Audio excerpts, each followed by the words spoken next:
Hi guys, welcome back to my YouTube channel. Non veg ಯಾವುದೇ ಇರಲಿ, chicken ಆಗಿರಲಿ mutton ಆಗಿರಲಿ, ಮಾಡಿದ ನಂತರ ನಿಂಬೆಹಣ್ಣು ಜೊತೆ ಸ್ನಾನ ಮಾಡಿಸಿ ಒಂದು ರಾಗಿ ಮುದ್ದೆ, 2 ಸೌತೆಕಾಯಿ ಪೀಸು, 2 ಈರುಳ್ಳಿ ಪೀಸ್ ಜೊತೆ ಬ್ಯಾಟಿಂಗ್ ಮಾಡ್ತಿದ್ರೆ ಏನು ಸಖತ್ತಾಗಿರುತ್ತಲ್ವಾ. ನಾವು ನಾನ್ ವೆಜ್ನ ಹಸಿವನ್ನ ತೀರ್ಸೋದಕ್ಕೆ ತಿಂತಾ ಇದ್ವಿ ಅನ್ನೋದಕ್ಕಿಂತ ಅನುಭವಿಸ್ಕೊಂಡು ತಿಂತಾ ಇದ್ರೆ ಅದ್ರ ಮಜನೇ ಬೇರೆ ಥರ ಇರುತ್ತೆ. ಯಾರಿಗೆಲ್ಲ ಈ ರೀತಿ ಎಕ್ಸ್ಪೀರಿಯನ್ಸ್ ಆಗಿದೆ ಕಮೆಂಟ್ ಮಾಡಿ ನೋಡೋಣ. ಬನ್ನಿ ಗೈಸ್, ಇವತ್ತಿನ ವಿಡಿಯೋದಲ್ಲಿ ನಾನು ಪಾಲಕ್ ಸೊಪ್ಪನ್ನ ಉಪಯೋಗಿಸ್ಕೊಂಡು ಚಿಕನ್ ಕರಿ ಮಾಡೋದನ್ನ ತೋರಿಸ್ತಾ ಇದ್ದೀನಿ. ಪ್ಯಾನ್ ಸ್ವಲ್ಪ ಬಿಸಿ ಆದಮೇಲೆ ಸಣ್ಣದಾದ ಚಕ್ಕೆ, 4 ಲವಂಗ, ಸ್ವಲ್ಪ ಶುಂಠಿ ಚೂರುಗಳು, 6 ಹಸಿಮೆಣಸಿನ್ಕಾಯಿ, 1 ಬೆಳ್ಳುಳ್ಳಿನ ಹಾಕ್ಕೊಂಡು ಚೆನ್ನಾಗಿ ರೋಸ್ಟ್ ಮಾಡ್ಕೋಬೇಕು. ಎಲ್ಲ ಮಸಾಲೆ ಪದಾರ್ಥಗಳ ಕಲರ್ ಚೇಂಜ್ ಆಗಬೇಕು. ನೋಡಿ, ಹಸಿಮೆಣಸಿನ್ಕಾಯಿ ಈ ಥರ ಕಲರ್ ಚೇಂಜ್ ಆದರೆ ಯಾವುದೇ ರೀತಿ ಗ್ಯಾಸ್ಟ್ರಿಕ್ ಸಮಸ್ಯೆ ಬರೋದಿಲ್ಲ. ಈಗ ನಾನು 1 ಈರುಳ್ಳಿನ ಸೇರಿಸಿ ಫ್ರೈ ಮಾಡ್ಕೊತಿದ್ದೀನಿ. ಇದಾದಮೇಲೆ ಸ್ವಲ್ಪ ಹಸಿ ತೆಂಗಿನಕಾಯಿ ಸೇರಿಸಿ ಚೆನ್ನಾಗಿ ಫ್ರೈ ಮಾಡಿಕೊಂಡು ಕೂಲ್ ಆಗಲಿ ಅಂತ ಸ್ವಲ್ಪ ಹೊತ್ತು ಬಿಡಬೇಕು.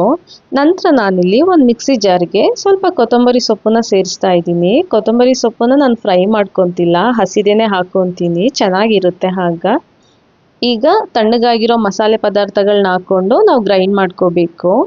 ಮತ್ತೊಂದು ಪ್ಯಾನ್ಗೆ ಸ್ವಲ್ಪ ನೀರು ಹಾಕಿ, ನೀರು ಕಾದ ನಂತರ 5 ಗೋಡಂಬಿ, 4 ಬಾದಾಮಿ, ಸ್ವಲ್ಪ ಪಾಲಕ್ ಸೊಪ್ಪನ್ನ ಹಾಕ್ಕೊಂಡು ಒಂದು 80-90% ಬೇಯಿಸ್ಕೋಬೇಕು.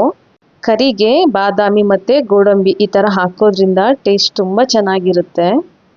ನೋಡಿ, ಈಗ ಇದು ಕೂಡ ಬೆಂದಿದೆ. ಮತ್ತೊಂದು ಮಿಕ್ಸಿ ಜಾರ್ಗೆ ಇವನ್ನ ಹಾಕ್ಕೊಂಡು ನಾನು ಗ್ರೈಂಡ್ ಮಾಡ್ಕೊತಿದ್ದೀನಿ.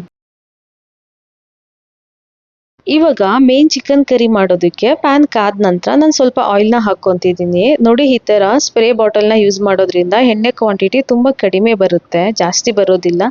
ಅದಕ್ಕೀಗ ಸ್ವಲ್ಪ ಜಜ್ಜಿರೋ ಬೆಳ್ಳುಳ್ಳಿ, ಶುಂಠಿ, ಈರುಳ್ಳಿನ ಸೇರಿಸ್ಕೊತಿದ್ದೀನಿ. ಹಾಗೆ ಒಂದು ಈರುಳ್ಳಿನ ಸಣ್ಣದಾಗಿ ಕಟ್ ಮಾಡಿ ಹಚ್ಕೊಂಡಿದ್ದೆ, ಅದನ್ನು ಕೂಡ ಹಾಕಿಬಿಟ್ಟು ಸ್ವಲ್ಪ ಹೊತ್ತು ರೋಸ್ಟ್ ಮಾಡ್ಕೊತೀನಿ. ನಾನು ಈ ಕರಿನ ಮಾಡೋದಕ್ಕೆ 500 ಗ್ರಾಮ್ ಚಿಕನ್ನ ಉಪಯೋಗಿಸ್ಕೊತಿದ್ದೀನಿ. ಚಿಕನ್ನ ಒಂದು 4-5 ಸರಿ ಚೆನ್ನಾಗಿ ತೊಳೆದ್ಬಿಟ್ಟು ಈಗ ಸೇರಿಸ್ತಾ ಇದ್ದೀನಿ. ಚಿಕನ್ ಹಾಕೊಂಡ ನಂತರ 1 ಸ್ಪೂನ್ ಅರಿಶಿನ ಹಾಕೋಬೇಕು. ಅರಿಶಿನ ಹಾಕಿದ ನಂತರ ಚಿಕನ್ ಜೊತೆ ಚೆನ್ನಾಗಿ ಮಿಕ್ಸ್ ಮಾಡ್ಕೋಬೇಕು. ಚೆನ್ನಾಗಿ ಮಿಕ್ಸ್ ಮಾಡಿ ಒಂದು ಸ್ವಲ್ಪ ಉಪ್ಪನ್ನ ಸೇರಿಸ್ಕೊಂಡು ಒಂದು 10 ನಿಮಿಷ ಆದರೂ ಇದೇ ರೀತಿ ಬೇಯಿಸ್ಕೋಬೇಕು. ಉಪ್ಪು ಮತ್ತು ಅರಿಶಿನ ಜೊತೆ ಚಿಕನ್ ಚೆನ್ನಾಗಿ ಬೇಯಬೇಕು. ಜಜ್ಜಿರೋ ಬೆಳ್ಳುಳ್ಳಿ, ಶುಂಠಿ, ಈರುಳ್ಳಿ, ಅರಿಶಿನ, ಈ ಉಪ್ಪು ಜೊತೆ ಚಿಕನ್ನು ಬೇಯ್ತಾ ಇದ್ರೆ ಘಮ ಘಮ ಅಂತ ಸ್ಮೆಲ್ ಬರ್ತಿದೆ. ಆಗಾಗ ಈ ರೀತಿ ಕೈ ಆಡಿಸ್ಕೊತಿರ್ಬೇಕು, ಯಾಕಂದರೆ ನಾವೇನು ನೀರು ಹಾಕಿರೋದಿಲ್ಲ, ಚಿಕನ್ದೇನೆ ನೀರು ಬಿಟ್ಕೊತಿರುತ್ತೆ. ನೋಡಿ, ಒಂದು 10 ನಿಮಿಷ ಆದಮೇಲೆ ನಾನಿಲ್ಲಿ ಟೊಮೊಟೊನ ಸಣ್ಣದಾಗಿ ಕಟ್ ಮಾಡಿ ಸೇರಿಸ್ತಾ ಇದ್ದೀನಿ. ಟೊಮೊಟೊನ ರುಬ್ಬಿ ಹಾಕೋದಕ್ಕಿಂತ ಈ ರೀತಿ ಸಣ್ಣದಾಗಿ ಕಟ್ ಮಾಡಿ ಹಾಕಿ ಚೆನ್ನಾಗಿರುತ್ತೆ. ಯಾಕಂದರೆ ರುಬ್ಬಿ ಹಾಕಿದ್ರೆ ಅದೇನೋ ರೆಡ್ ಕಲರ್ ಥರ ಬಂದ್ಬಿಡುತ್ತೆ, ನನಗದು ಇಷ್ಟ ಆಗೋದಿಲ್ಲ. ನಾನು ಯಾವಾಗಲೇ ಮಾಡಿದ್ರೂ ಟೊಮೊಟೊನ ಈ ರೀತಿ ಸಣ್ಣದಾಗಿ ಕಟ್ ಮಾಡಿನೇ ಹಾಕ್ಕೊಳ್ತೀನಿ. ಇವಾಗ ಒಂದು ಗ್ಲಾಸ್ ನೀರು ಹಾಕಿ ಲಿಡ್ಡನ್ನು ಕ್ಲೋಸ್ ಮಾಡಿ ಒಂದು 10 ನಿಮಿಷ ಬೇಯಿಸ್ಕೋಬೇಕು. 10 ನಿಮಿಷ ಆದ ನಂತರ ಲಿಡ್ಡನ್ನು ಓಪನ್ ಮಾಡಿ ಈ ರೀತಿ ಒಂದ್ಸರಿ ತಿರುಗಿಸ್ಕೊಂಡು ನಾವು ಮೊದಲನೇ ಸರಿ ರುಬ್ಕೊಂಡಿದ್ವಿ ಅಲ್ವಾ ಮಸಾಲೆ, ಹಸಿಮೆಣಸಿನ್ಕಾಯಿ, ಬೆಳ್ಳುಳ್ಳಿ, ಚಕ್ಕೆ, ಲವಂಗ, ಆ ಮಸಾಲೆನ ನಾವು ಈ ಸಮಯದಲ್ಲಿ ಸೇರಿಸ್ಕೋಬೇಕು. ನೋಡಿ, ಮಸಾಲೆ ರುಬ್ಬಿದ ನಂತರ ಗ್ರೀನ್ ಆಗಿ ಎಷ್ಟು ಚೆನ್ನಾಗಿ ಬಂದಿದೆ. ಇವಾಗ ಈ ಮಸಾಲೆನ ಸೇರಿಸ್ಕೊಂಡು ಒಂದು 10 ನಿಮಿಷ ಇದೇ ರೀತಿ ಓಪನ್ನಲ್ಲಿ ಬೇಯಿಸ್ಕೋಬೇಕು, ಲಿಡ್ಡನ್ನು ಕ್ಲೋಸ್ ಮಾಡಬಾರ್ದು. ಹಾಗೆ ಈ ಸಮಯದಲ್ಲಿ ಏನಾದರೂ ಉಪ್ಪು ಅಥವಾ ಖಾರ ಕಡಿಮೆ ಇದೆ ಅನ್ನೋದಾದರೆ ನಾವು ಸೇರಿಸ್ಕೋಬೋದು.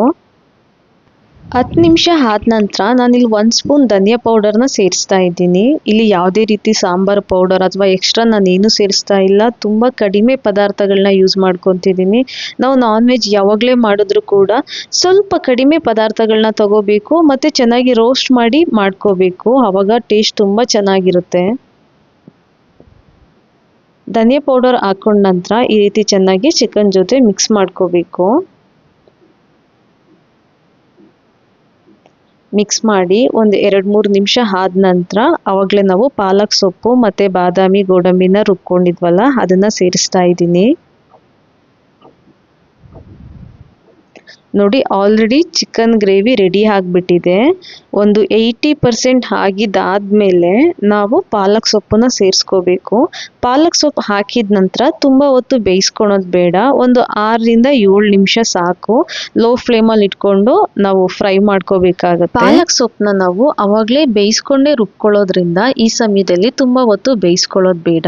ಪಾಲಕ್ ಸೊಪ್ಪಿನ ಫ್ಲೇವರ್ ಹೋಗ್ಬಿಡುತ್ತೆ. ಒಂದು 6ರಿಂದ 7 ನಿಮಿಷ ಅಥವಾ 8 ನಿಮಿಷವರೆಗೂ ಬೇಯಿಸ್ಕೊಂಡ್ರೆ ಸಾಕು. ಚಿಕನ್ ಕರಿನ ನಾರ್ಮಲಾಗೆ ಯಾವಾಗಲೂ ಮಾಡ್ಕೊಳ್ಳೋದಕ್ಕಿಂತ ಆಗಾಗ ಪಾಲಕ್ ಸೊಪ್ಪನ್ನ ಹಾಕಿ ಈ ರೀತಿ ಕರಿ ಮಾಡ್ಕೊಂಡು ತಿನ್ನೋದು ಒಂದು ಆರೋಗ್ಯಕರ ಅಂತಲೇ ಹೇಳ್ಬೋದು.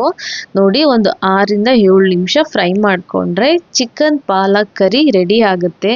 ಇದನ್ನು ನಾವು ಮುದ್ದೆ ಜೊತೆ ಆದರೂ ತಿನ್ಬೋದು, ಇಡ್ಲಿ ಜೊತೆ ತಿನ್ಬೋದು, ದೋಸೆ ಜೊತೆ ತಿನ್ಬೋದು, ಚಪಾತಿ ಜೊತೆ ಆದರೂ ತಿನ್ಬೋದು.